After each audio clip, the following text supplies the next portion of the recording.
ಕೇಳುಗರಿಗೆ ನಮಸ್ಕಾರ. ಇವತ್ತಿನ ಸಂಚಿಕೆಯ ವಿಷಯ ಭಾರತದಲ್ಲಿ ರೇಡಿಯೋ ಬೆಳವಣಿಗೆ. ರೇಡಿಯೋ ಒಂದು ಸಂವಹನ ಮಾಧ್ಯಮದ ಪ್ರಮುಖ ಹಾಗೂ ಪ್ರಬಲ ಮಾಧ್ಯಮವಾಗಿ ಬೆಳೀತಾ ಬಂದಿದೆ.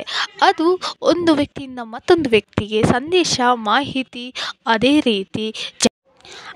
ರೀತಿ ಸಮಾಜದಲ್ಲಿ ಜಾಗೃತಿ ಮೂಡಿಸುವಲ್ಲೂ ಪ್ರಮುಖ ಪಾತ್ರವನ್ನು ನಿರ್ವಹಿಸಿದೆ ಎಂದರೆ ಸುಳ್ಳಾಗುವುದಿಲ್ಲ. ಹಾಗಾದರೆ ಬನ್ನಿ, ಭಾರತದಲ್ಲಿ ರೇಡಿಯೋ ಬೆಳವಣಿಗೆಯ ಹಂತವನ್ನು ಒಂದೊಂದಾಗಿ ತಿಳಿಯೋಣ. ಈ ಹಂತವನ್ನು 7 ಹಂತಗಳನ್ನಾಗಿ ವಿಭಜಿಸಲಾಗಿದೆ.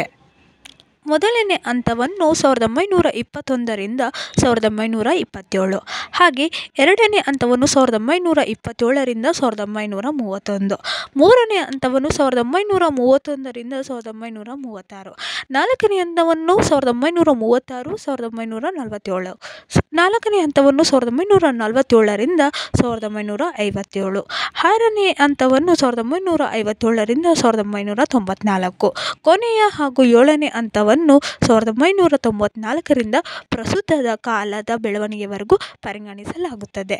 ಪ್ರಪಂಚದಲ್ಲಿ ರೇಡಿಯೋ ಪರಿಚಯವಾದಾಗಲೇ ನಮ್ಮ ಭಾರತದಲ್ಲೂ ಸಹ ರೇಡಿಯೋ ಪರಿಚಯವಾಗುತ್ತದೆ. 1991ರಲ್ಲಿ ಟೈಮ್ಸ್ ಆಫ್ ಇಂಡಿಯಾ ಪತ್ರಿಕೆ ಪ್ರಾಯೋಗಿಕವಾಗಿ ಮಾಡಿದ ಪ್ರಸರಣವೇ ಈ ಮೊದಲನ ಪ್ರಯತ್ನ. ಈ ಪ್ರಯತ್ನ ಇಂದಿನವರೆಗೂ ಸಹ ಒಂದು ಮೈಲುಗಲ್ಲು ಸಹ ಆಗಿದೆ. ತದನಂತರ ಅನೇಕ ರೇಡಿಯೋ ಕ್ಲಬ್ಗಳು ಹುಟ್ಟಿಕೊಳ್ಳುತ್ತಾ ಹೋಗಿದೆ.